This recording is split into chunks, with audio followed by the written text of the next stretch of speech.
네, 현재 시간 2시 48분 지나고 있습니다. 오늘 시장에서 무엇이 가장 핫한지 또 알아볼 때가 됐죠. 실시간 특징주 살펴보도록 하겠습니다.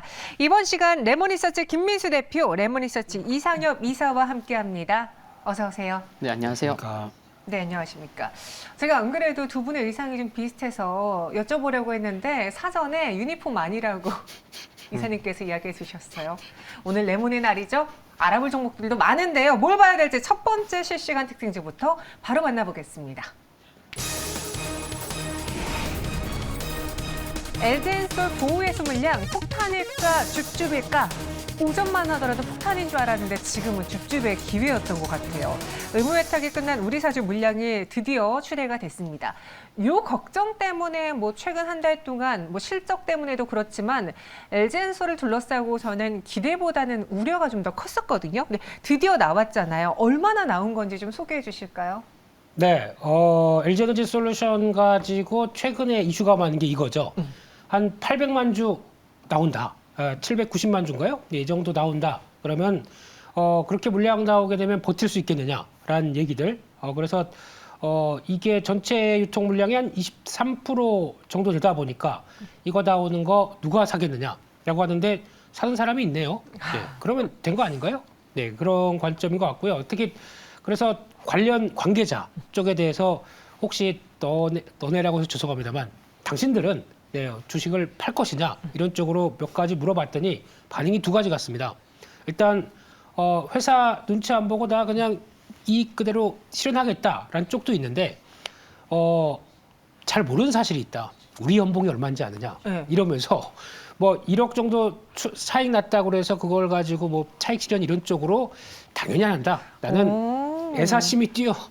네, 거기까지만. 네. 네. 그래서 만약에 차익은 물론 받다고 한다고 하더라도 지금 어느 정도 연봉 규모 생각한다라고 하게 되면 또 그렇게 아닐 가능성도 있다라고 얘기를 하다 보니까 결국에는 한 그래도 물량이 나오긴 나오겠죠. 그렇다고 하더라도 이걸 소화를 할 수 있느냐 없느냐라는 관점이면은 오히려 기존의 시가총액 2위인 종목에 대해서 물량이 좀 풀렸을 때 그걸 소화할 수 있는 쪽은 외국인들이 아니겠느냐라는 쪽에서 외국인들 동향들 계속 지켜봐야 될 것 같습니다. 이 키워드, 이 키포인트를 잡고 있는 수급은 외국인일 것이다라고도 이야기해 주셨는데 말씀하신 것처럼 성장성을 보고 또 애사심이라든가 기술력을 본다면 안 팔고 싶을 거예요. 그런데 최근에 금리가 많이 올라가서 자금이 좀 부족하다, 필요하다 하신 분들은 오늘의 기회로 매도를 하셨을 테고, 왜냐하면 수익권이니까. 네. 오늘장의 그 주가 흐름에서도 무언가의 좀 시그널을 발견하셨습니까, 이사님? 네, 장 초반에는 영향이 없나 싶다가 이제 조금 출렁거렸었죠. 맞아요. 그래서 이제 장중에 한 3% 수준까지 좀 하락을 했었는데, 저도 좀 이렇게 생각을 해보면은, 이제 대출을 일으켜서 보통 우리 사주 매수할 때 보통 진짜 일반인들이 여기 쓸 게 참 많잖아요. 맞아요. 그러다 보니까 이제 우리 사주를 살 경우에는 이제 대출도 또 이제 넉넉하게 또 해주니까 대출 받은 사람들이 또 적지는 않을 것 같고, 그런데 이제 생각해 보면은 이제 700만 주, 한 800만 주 된다고는 하지만 진짜 주가에 부담이 되는 물량이 예를 들어서 100이라고 하면 그래 나 1월 27일 진짜 상장만 그때 딱 되면 나 진짜 팔고 나갈 팔 거야. 라고 생각했던 물량이 한 100 정도라고 하면, 그러니까 100 정도라고 하면은 진짜 오늘 팔아야지라고 생각하는 물량은 한 50 정도는 되지 않을까. 네, 심리적으로도. 네. 네, 그러면은 그래 오늘 하루만으로도 그래 조금 물량이 좀 부담될 수 있는 물량은 어느 정도는 좀 소화될 수 있는 게 아닌가라고 이제 생각할 수 있겠고, 또 이제 대표님께서 외국인 수급 말씀하셨는데 참 LG엔솔 연기금의 수급이 정말 중요했었죠. 네, 그래서 1월 27일부터 한 11월, 그러니까 연기금이 한 60만 원 넘어가면서부터 팔았는데 그 전까지 연기금이 한 5조 한 3, 4천억 매수를 했었고, 그 이후에 한 5천억 넘게 한 10%, 산 거에 한 10% 매도를 했고 다시 돌아왔습니다, 연기금이. 네, 그래서 지금 한 1월 9일부터 오늘 추정까지 좀 합친다고 하면은 연기금이 한 누적으로 한 1,000억 원 이상 매수를 하고 있는 상황이라서 참 연기금이 돌아왔다는 거에도 좀 관심이 필요한 것 같습니다. 그들도 어느 정도 차익 실현을 하고 다시 또 가격이 떨어지니까 들어온 거일 수도 있겠네요. 연기금, 외국인의 수급도 봤고요. 그럼 이 LG엔솔의 오늘장의 이 주가 되돌림을 보면서 앞서 말씀하신 것처럼 팔려고 했던 사람들의 절반 이상은 오늘 팔지 않았겠느냐라는 가정하에 앞으로 보호해수 물량으로 또 충격을 줄 가능성은 좀 희박하다라고 봐도 괜찮은지 LG엔솔에 대해서 어떤 전략을 세워볼까요? 자, 여기서 이제 중요한 정연 찬스를 써야죠. 네. 어떤 찬스입니까? 자, 지금 같은 주가 패턴에서 네, 사고 싶으십니까? 삽니다. 아, 사세요? 저는 돈 있었으면은 오늘 줍줍을 했을 텐데. 아, 올라오니까 아까 할 수 오전에 있는 말이죠. 사면 네. 됐을 걸 뭐 이런 얘기죠. 맞아요. 후회가 네. 돼요. 네. 네, 일단 조심하시고요. 네. 그거보다 일단 2월 달은 이 자리가 제일 중요한 것 같습니다. 한 48만 원대. 48만 네, 원이요? 여기가 지지가 돼야 부터 뭐 물량 부담 나오게 되면 계속 또 소화는 할 수 있는 구간인데 네. 이탈이 본격화되게 되면 조정이 깊어질 수 있기 때문에 이 지점을 잘 보셨으면 좋겠고요.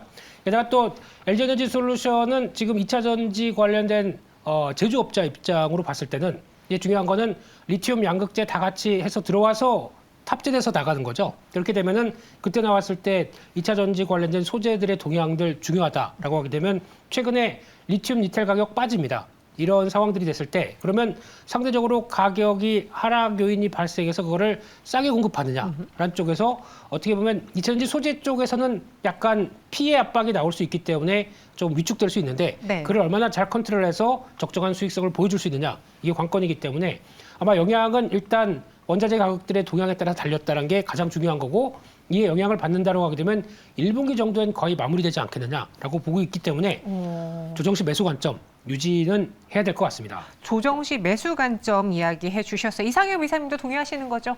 네, 동의하고 뭐 가격권으로 보면은 저도 48만 원이 중요하다고 생각을 하고 있었고 그래서 네, 이거 얘기한 거 아니었는데 그래서 48만 원에서 52만 원 그 사이에서 좀 움직이면서 좀 물량 소화가 좀 되지 않을까 네, 그런 생각입니다. 그럼 매수를 원하신 분들이라면은 그 박스권에서 좀 내려올 때마다 매수라면 분할 매수라면 되겠네요. 네, 뭐 무난하지 않을까? 네. 네, LG에너지 솔루션 오늘 좀 걱정을 했는데 장 초반에 보였던 하락 다 만회하면서 지금 0.59% 상승 보여주고 있습니다. 첫 번째 위기는 이렇게 넘어갈 것 같네요. 이어서 두 번째 실시간 특징 좀 만나보겠습니다.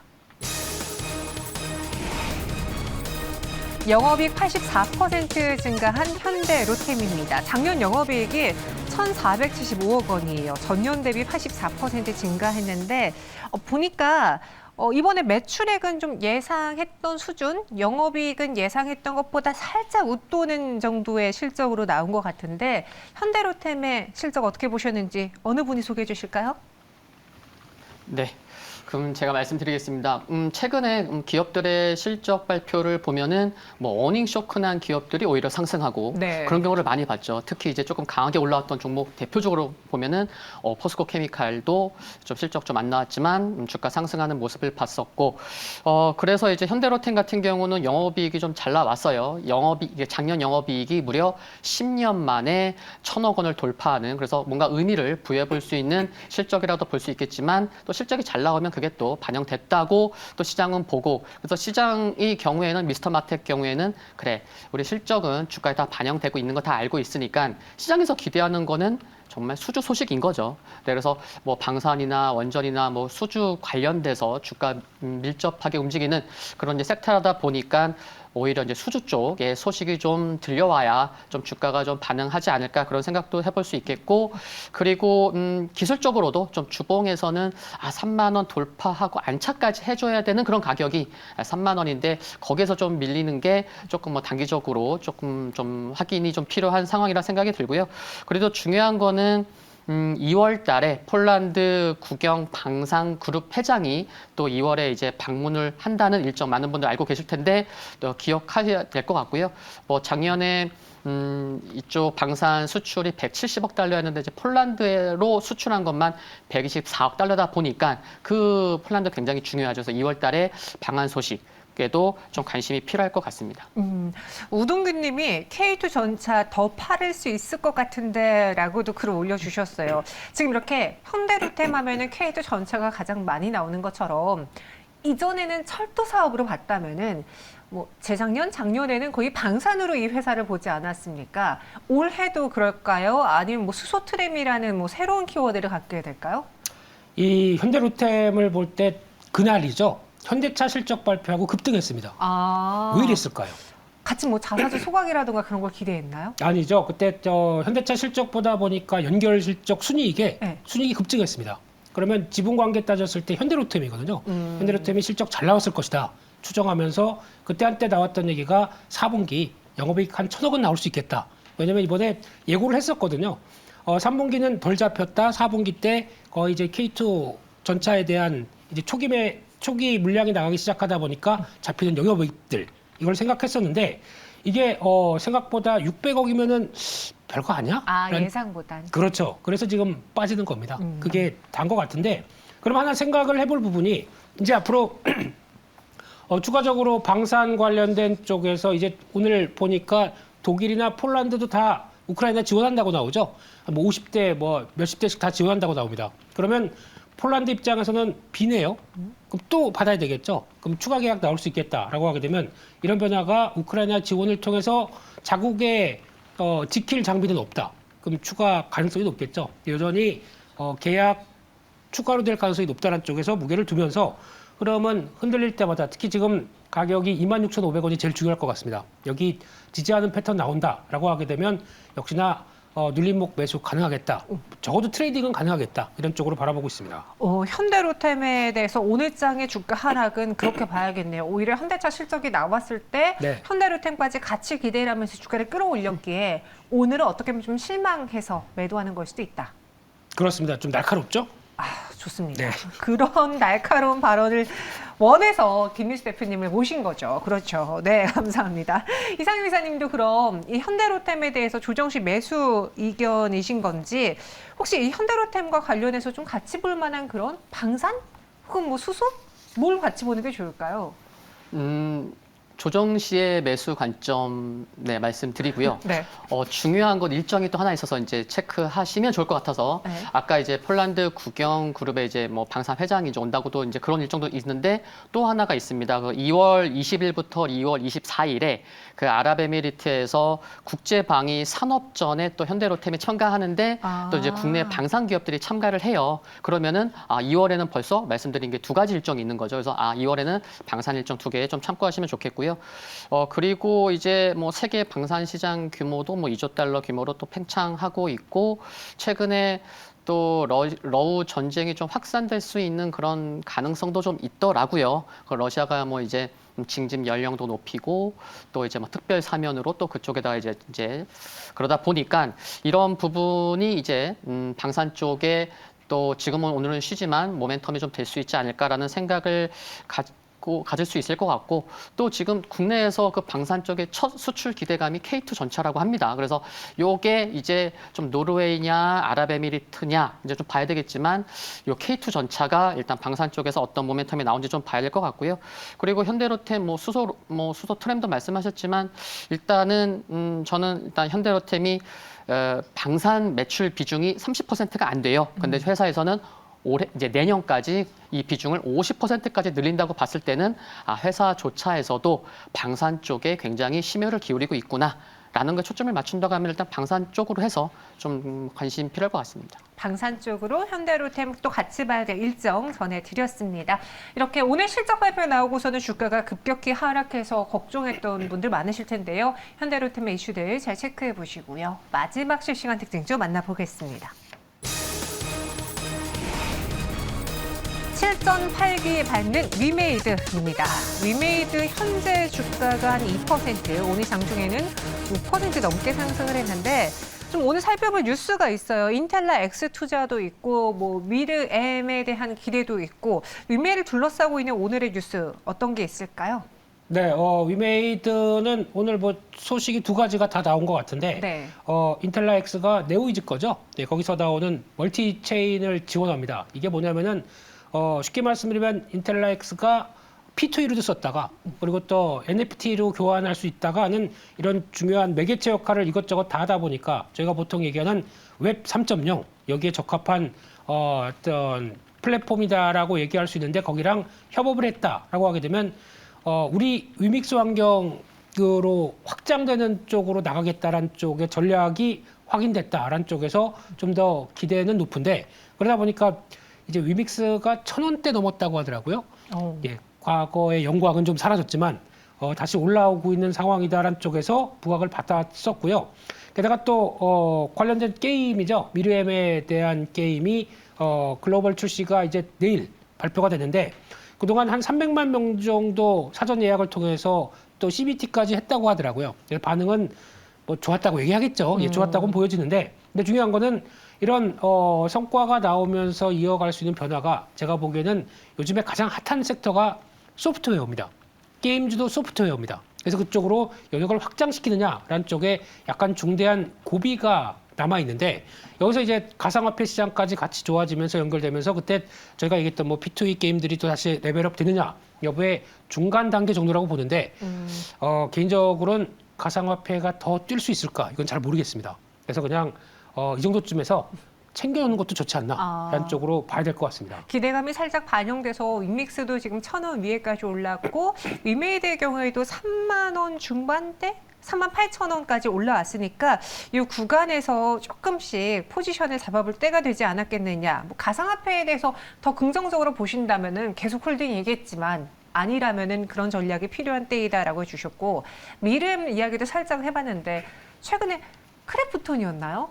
신작에 대한 기대 이야기, 뭐 리포트 막 쏟아지다가 막상 열어보니까 너무 실망스러웠는지 오히려 주가가 더 저가로, 더 저점으로 떨어졌었어요. 이번에 좀 신작 열풍이 생각보다 좀 덜하네요. 네, 지금 이제 말씀하신 거는 기대감이 정말 컸었고. 정말 컸었죠. 네, 정말 컸죠, 진짜. 네. 매우. 그래서, 근데 이제 위메이드 같은 경우는 뭐 내일 출시 이제라고는 하는데, 뭐 한국과 중국을 제외하고는 한 170여 개국에 이제 출시를 하는데, 네. 뭐 사실 뭐 크게 이것 때문에 올랐다라고 주가를 보기는 좀 어렵죠. 그래서 그나마 그래서 이제 만약에 뭐 그래 이제 무려 170개국에 출시를 하다 보니 뭐 이렇게 좀 흥행 또 이제 뉴스가 나온다고 하면은 좀 움직일 수 있지 않을까라는 뭐 생각도 가져볼 수 있겠고 그리고 근데 이제 위메이드가 1분기에 좀 이렇게 살펴볼 만한 좀 요인들은 좀 있어서 말씀을 드리면 네. 1분기에 그 이제 블록체인 게임 플랫폼 이제 위믹스 플레이에 100개 게임 서비스를 목표로 하고 있죠. 그래서 지금 현재 한 80개 라인업을 확보를 했고, 그러니까 1분기인 거죠. 그리고 또 이제 위믹스 투자자 대상으로 AMA, Ask Me Anything. 그래서 그 첫 간담회를 또 3월에 개최를 할 예정이고요. 그러니까 뭐 신뢰를 좀 구축하려고 하는 거죠. 그래서 그게 3월에 있고 또 3월에 또 뭐가 있냐면은 3월 21일부터 5일간 GDC 2023에 이제 위메이드 장영국 대표가 이제 기조연설을 또 합니다. 그러니까 이게 뭐냐면은 이제 게임 데벨로퍼스 컨퍼런스 이제 전 세계 이제 게임 개발자 이제 컨퍼런스인데 그래서 여기서 또 위믹스의 생태계 경쟁력을 또 선보이겠다고 하네요. 그래서 1분기에 뭔가 좀 올해 또 1분기 굉장히 중요하기 때문에 뭔가 좀 보여주려고 하는구나. 그래서 게임 출시도 있고 그래서 1분기에 좀 뉴스에 따라서 좀 등락은 있을 수 있는데 이런 일정이 있는 거는 좀 참고하시면 좋을 것 같습니다. 워낙 이 위믹스의 사활을 걸고 있기 때문에 어떻게든 이 불씨를 꺼지지 않게 살려보려고 노력하는 위메이드 측이에요. 그게 어떻게 보면 투자자들의 입장에선 그래도 한 줄기 희망 비칠 수도 있고요. 위믹스가 다시 부활하는 데 있어서 위메이드에 대한 두 분의 투자 의견도 궁금하고 그리고 작년이었나요? 한한령 해제 그 이야기가 나오자마자 움직였던 게 게임주였는데 김민수 대표님 네. 올해 게임주의 투자 의견 또 어떻게 가져가는 게 좋을까요? 네, 게임주는 중국 모멘텀이 없습니다. 이제 끝났어요? 네, 중국에서 우리가 게임을 예전만큼 K게임 맞나요? 예, 이거에 대한 위상력은 많이 떨어졌습니다. 오히려 C게임, 차이나 게임이 한국을 뒤흔들고 있습니다. 그래서 그거의 동향을 보게 되면 역공당하고 있다라고 봐야 될 것 같고요. 네. 그 사이에 많이 컸다 이렇게 생각하는 부분이기 때문에 이를 어떻게 돌파할 것이냐. 그러다 보니까 지금 레드오션이 된 모바일 게임보다는 자꾸 저희가 약간 이제 콘솔 PC 쪽으로 돌아가려고 하는 부분들이죠. 여기서 신규 게임 제때 나와야 되고 거기다가 히트 조금만 쳐준다. 그러면 기대감이 확 오를 수 있겠다라는 쪽에서 그냥 기승전 네오 위주고요. 네. 지금은 한 단계 또 약간 주춤하고 있는데 추가 조정 나올 때 그때를 한번 노리는 게 좋을 것 같고요. 게다가 개인적으로는 이쪽 소프트웨어 쪽에서 2월 다음 주 정도쯤이면 나올 게 증권형 토큰 관련된 STO 네. 이쪽에서 반응이 어떤지 이거 체크하면서 관련주들 좀 챙겨보려고 하고 있습니다. 네. 지금 게임주에 있어서는 이제 한한령이라는 그 해제 기대는 약발이 다 했다라고 라고 평가해 주셔서 오히려 콘솔 게임이라던가 신작에 대한 기대를 보는 게 맞고 그리고 STO에 대한 정부의 가이드라인을 보는 것이 게임주의 투자 전략에 유효할 것이다 라고 가이드라인 제시해 드렸습니다. 오늘 세 가지 실시간 특징주 두 분과 함께 잘 정리해 봤고요. 레몬리서치 김민수 대표, 이상혁 이사와 함께 했습니다. 고맙습니다.